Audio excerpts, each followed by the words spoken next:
no denying it, Australia is losing the war on drugs. Families right across the country are being torn apart by illicit substances, and now it's time for a radical rethink on how we stop them from destroying our communities. Now, our next guest is a former top cop who, after years of advocating a tough on drugs approach, has changed tack.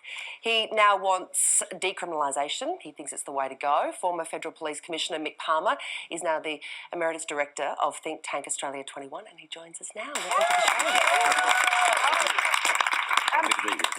When you were heading up the Federal Police, you were very big on the tough on drugs stance. What's changed your mind? Well, I was tough on, well, that was part of the charter, of course, under John Howard with the tough on drugs war. We were given a lot of money for AFP strike teams to focus on drug importation and trafficking. But I think what's lost in that process is a lot of money was given by Howard at the same time for treatment and diversion programs. And I was deeply involved in some of that as well. Just that's lost its way over time. I mean, all the good media was based on us seizing large quantities of drugs and sailing into the harbour in black suits with guns. And that makes for a better headline. It makes for a better headline, and we got caught up in that. I'd actually started to rethink my position a long time before that, even in my Northern Territory days, in two ways. One, that there's a difference between the way we ought to be dealing with the high end of the marketplace, the organised drug trafficking and drug production and so on, and the organised dealing, and the way in which we should be dealing with ordinary users on the street, many of whom are just recreational users, and to keep simply branding them in the same criminal basket as we brand the organised criminals, despite the fact the penalties might be different, wasn't defeating the aims that we should be achieving. I mean, the whole aim of Australia's illicit drug policy is harm minimisation. And when you look at what we're really doing in regard to young users on the street, we're not protecting them. We're not supporting and treating them in the way we should. So what do we need to do then? Because you've said that for you you've been rethinking your approach for a long time. What do we need to do? Okay, well, what we're doing is not working against that criteria. We need to stop demonising and criminalising young users. And have a multifaceted property that really does protect those who should be protected. For example, recreational users who go to festivals, rock festivals. You think about Georgina Barter in 2014, Sylvia Choi, the pharmacist, in 2015, both died at rock festivals. Clearly, almost certainly, they took drugs they didn't know they were taking. They thought they bought X, but they bought X plus Y. I mean, the level of contamination and misdiagnosis amongst drugs is huge. It's being driven by a black market. It's me down the backyard making what I think is a good deal, trying to maximise my profit or get you hooked so you'll come back for more.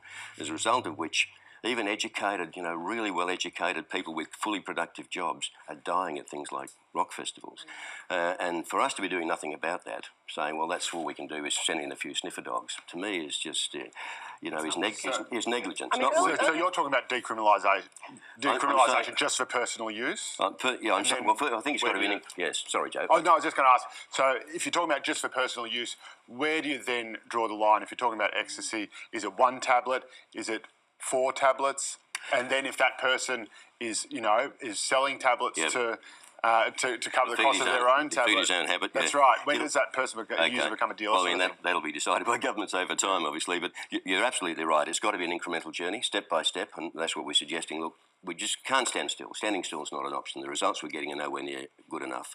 We must be protecting people better than we are now and minimising the harms against those people. If we move towards decriminalisation and regulated supply, which is also an important part of the process, and I heard Jill Rand talk about it yesterday, to reduce the black market and increase the white market, while the market stays in the hands of organised criminals, I mean, you're going to chase your tail. So what would that look like, regulated supply? Does that mean that I could go to my local pharmacy and pick up a go to an authorised DMA capsule or something? Yeah, you go to an authorised supplier.